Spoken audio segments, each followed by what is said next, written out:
I am Raja from Chhapra in Bihar. हाँ तो पहुँच तो गई बा लइका लंदन। सरदार मसलदार है पटना के लिट्टी है छपरा के चोखा है।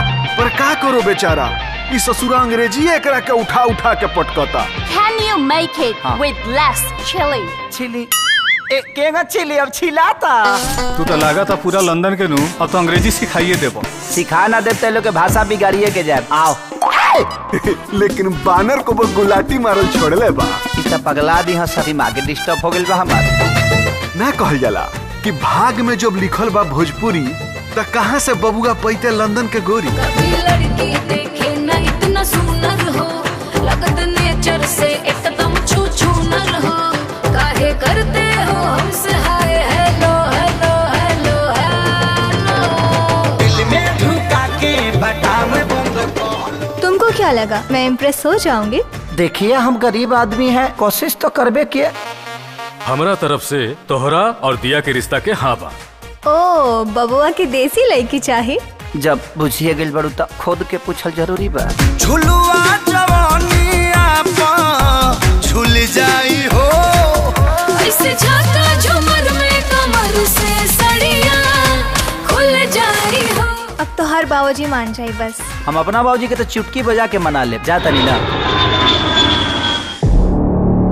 अगर तोहरा हमार राजा पसंद बा तब राजा के ब्याह तोहर तुलसी से होई।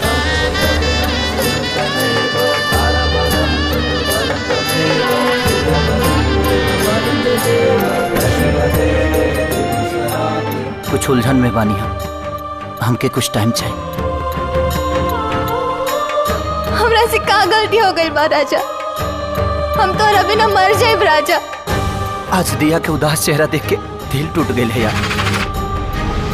अब पता ना काहे तू मन करा था कि ओकरा के जिंदगी की सारा खुशी दे दी। तोहके दिलवा में ऐसे बसा ले हनी हम, दिल के धड़कन भी हमसे नाराज हो गइल।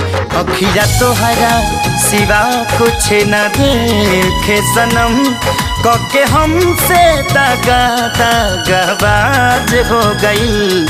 तोहके दिलवा में। अरे तू पाप करता रे पाप। ये 10 दिन में तो हमारी पूरी दुनिया बदल गई। हमें क्या पता इश्क होता क्या है। आप मिले और जिंदगी मोहब्बत हो गई।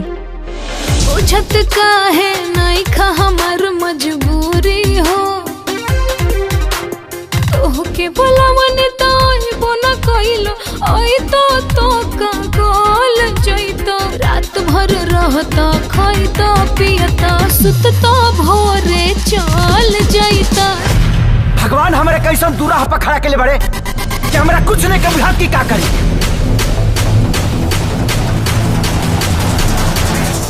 हमारा कुछ समझ में नहीं आवत कि ओकरा के हम कैसे बताएं कि हम तो उससे प्यार करेंगे। हम राजा जी की नहीं खिचोड़ सकत। बलम जी हो जाइबा गुलरी के फूल। अगर राजा हमार न भइले तो हम अपन जान दे दे। हो जाइबा गुलरी के फूल।